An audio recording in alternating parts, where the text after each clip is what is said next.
Hey, it's Liza Lawrence here with Wonders and Miracles podcast. This is my Monday mini message, episode 158. Sometimes service is best.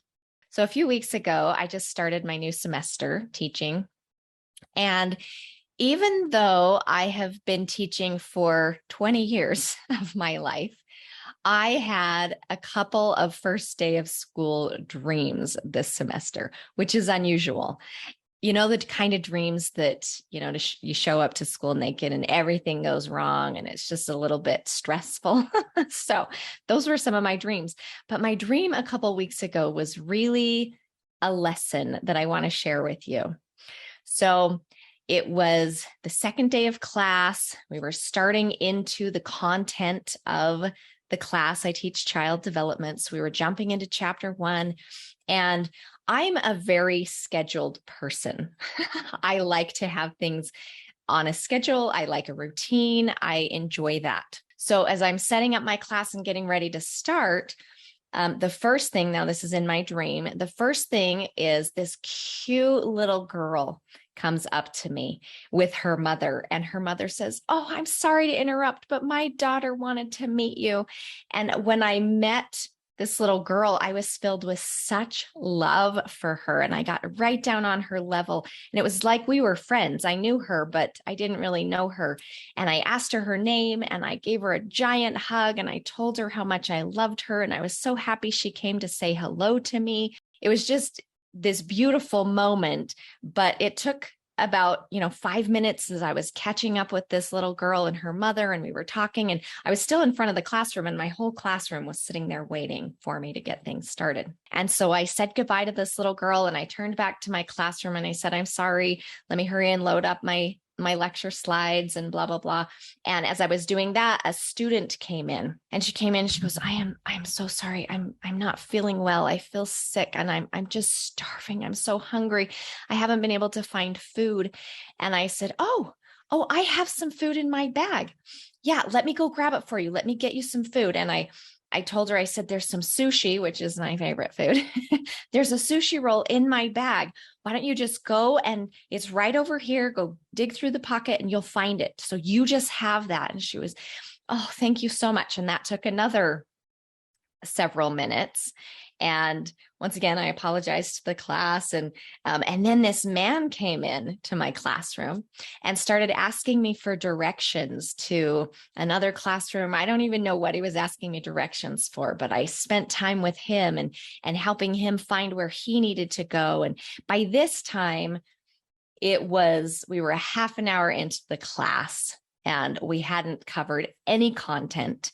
We hadn't discussed anything from our reading. And I was feeling bad. I thought, oh, my students are going to be irritated with me that I've wasted their time by helping all these people, these random people. And as I was concerned about my students in the classroom, I had a thought come into my mind, a teaching. And I was told to tell them that sometimes staying on the schedule is the best thing, but sometimes serving is best. And it was actually a good message for me because I can tend to be quite task-oriented. I like my schedule. I like checking things off my list. I like accomplishing my goals. And oftentimes when I get so fixated in doing that, I can lose sight of what's more important, and people are more important. Helping, serving, loving, sharing that love and light with others is actually more important, the best thing to do than sticking with the schedule. And to remind myself that it's okay to have flexibility. It's okay to be fluid in life. It's okay to get off the path for a moment, your designed path, and divert and let God lead you to who needs the help at that time. So it was a good lesson for me. And I've been trying to apply this lesson through the semester to pay attention to the student or the person, anyone who needs a little extra love, a little extra attention, who needs me to pause and talk to them. The student who is hungry, who needs some soul food, the student who's lost, the person that's trying to find their way and can't figure it out.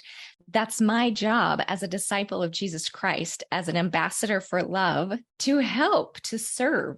And as teachers or leaders, we have a vast amount of influence with the people in our lives, and we can influence them for good if we take time to love. But it reminded me of the scripture and the image of the 90 and 9. And it's in Matthew chapter 18, verse 12. If a man have 100 sheep and one of them be gone astray, doth he not leave the 90 and 9 and goeth into the mountains and seeketh that which is gone astray? And not that the students are gone astray, but it was as though I was leaving my whole classroom of 50 students to stop and talk to the one when they needed me. And they patiently waited for me to come back. No one left. No one was upset in my dream. They waited while I helped the lost sheep, the one that needed me. So it was a good message for me. I thought I would pass it along to you in my mini message, and I hope to remind you to serve. Also, the scripture of when you've done it unto the least of these, you've done it unto me. So our job as believers is to love each other and to serve with that love. How often do you get stuck in the rigidity of I've got to stay on my agenda and stay on my schedule versus the fluidity and flexibility of stopping what you're doing and really serving the one? So let's think about that this week. I hope you have a wonderful week, and we'll talk to you next week with another amazing miracle story. Bye-bye.